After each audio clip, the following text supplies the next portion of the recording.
সরকারি স্বাস্থ্য খাতে বরাদ্দ বাড়ানো হয়, কিন্তু সাধারণ মানুষের স্বাস্থ্যসেবার প্রতি, সরকারি স্বাস্থ্যসেবার প্রতি আস্থার সংকট দূর হয় না। ওষুধের দাম বা টেস্ট করতে বা দেখা যায় অপারেশনের ক্ষেত্রে এই বাজেটটা কিভাবে তাদের ব্যয়টা কমাবে? আমরা প্রশ্ন নিতে চাই আমার সামনে সারিতে। জি, আসসালামু আলাইকুম, আমি লুবাবা তাসনিম শেফা, পড়াশোনা করছি ঢাকা বিশ্ববিদ্যালয়ের রাষ্ট্রবিজ্ঞান বিভাগে। আমার প্রশ্ন হলো, প্রতি বছরই সরকারি স্বাস্থ্য খাতে বরাদ্দ বাড়ানো হয়, কিন্তু সাধারণ মানুষের স্বাস্থ্যসেবার প্রতি, সরকারি স্বাস্থ্যসেবার প্রতি আস্থার সংকট দূর হয় না। আপনার মতে এর মূল কারণ কি অর্থের অভাব, নাকি সেবার মানের ঘাটতি ও সুশাসনের অভাব? এবং এই আস্থা ফেরাতে সরকারের সবচেয়ে জরুরি পদক্ষেপ কী?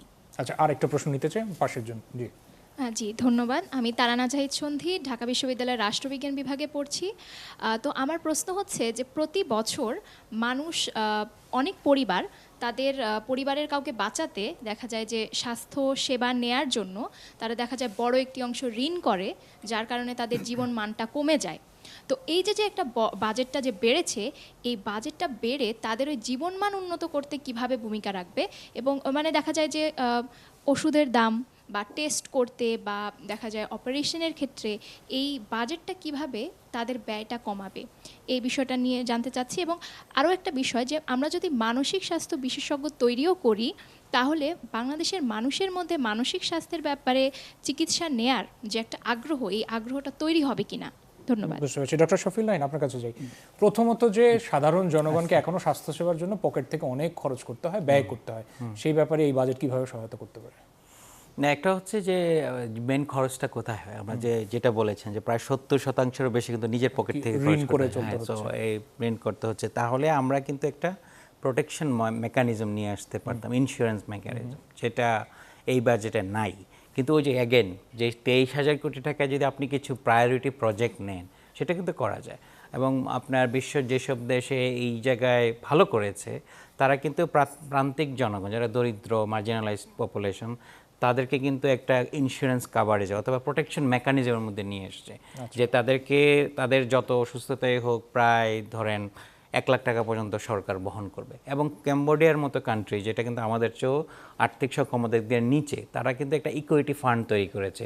প্রতি হসপিটালে একটা ইকুইটি ফান্ড আছে। ওই ফান্ড দিয়ে যারা খুব দরিদ্র, তাদের এখন তো আপনার family card and other card আছে, যদি আমি তাদেরকে ডায়াগনোস করতে পারি যে কে আসলেই দরিদ্র, সে যদি চিকিৎসা সেবা নিতে আসে পুরোপুরি ক্যাশলেস, তার কিন্তু 1 টাকাও খরচ হয় না, একদম ভর্তি থেকে রিলিজ পর্যন্ত। এই মেকানিজমগুলো কিন্তু গ্লোবালি প্র্যাকটিস আছে, আমাদের চেয়ে গরিব দেশে আছে। তো আমরা যদি গ্লোবাল প্র্যাকটিসের কথা বলছিলেন, সরকার বলছে যে হেলথ কার্ডের তারা কার্যক্রম শুরু করবেন।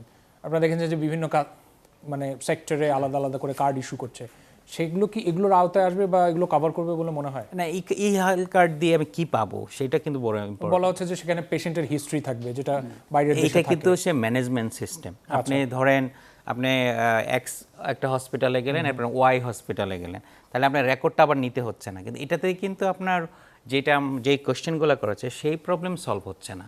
যেটা হলো যে হেলথ রেকর্ডিং সিস্টেমটা একটা কম্পাইল হচ্ছে, সরকার হয়তো ডিসিশন নিতে সুবিধা হবে, কিন্তু ওই প্রবলেমটা কিন্তু ওইভাবে সলভ হচ্ছে আচ্ছা, না। এই উত্তরে একটা ব্যাপার চলে আসে। এই হেলথের ব্যাপারে একটা সুবিধা আছে, ওটা হলো এটা অনলাইনে থাকবে। তো তাহলে হবে কি, যদি একটা গ্রুপ থাকে যাদেরকে বসিয়ে দেওয়া হয়, তার কিন্তু অনলাইন ওই প্রেসক্রিপশনের আপনার যে এফিসিয়েন্সি বা আপনার এটার যে যৌক্তিকতা, সেটা পরীক্ষা করতে পারবে। যে 3টা ওষুধের দরকার ছিল তাকে 5টা লেখা হয়েছে, 2টা টেস্টের দরকার ছিল তাকে 5টা টেস্টে দেওয়া হয়েছে, অল্প দামি ওষুধ, অল্প দামি টেস্ট দরকার ছিল, অনেক দামি দেওয়া হয়েছে।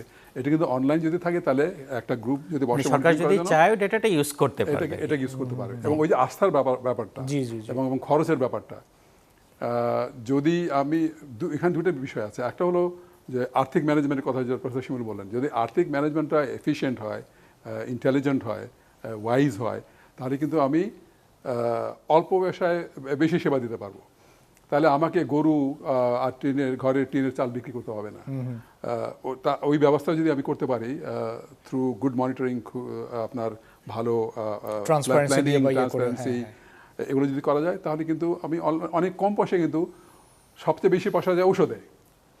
এখন যদি আমার যদি আর্থিক ব্যবস্থাপনার যদি একটা উইজডম থাকে, দূরদৃষ্টি থাকে, তাহলে কিন্তু ওইগুলোকে সমাধান করা সম্ভব।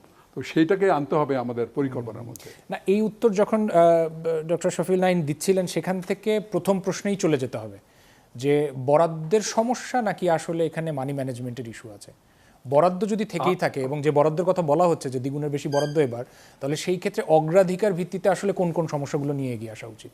না, বরাদ্দটার চাইতে আমি কিন্তু আর্থিক ব্যবস্থাপনার উপরে আমি বলবো যে ওখানেই আমাদের দুর্বলতা আছে। আচ্ছা, ওখানে যে ওই যে প্রায়োগিকতা এবং অগ্রগণ্যতা, জি, এটা কিন্তু সবসময় দেখা হয় না একটা। আর যদি আমি তাহলে আমি অল্প পয়সা দিয়ে কিন্তু বেশি সেবা দিতে পারলে কিন্তু আমার অনেক বেশি অনেক বেশি মানুষকে সেবা দিতে পারি এবং যেই ধরনের সেবা প্রয়োজন সেই ধরনের সেবা আমি দিতে পারি যদি আর্থিক ব্যবস্থাপনা যদি আমার খুব দক্ষ হয়।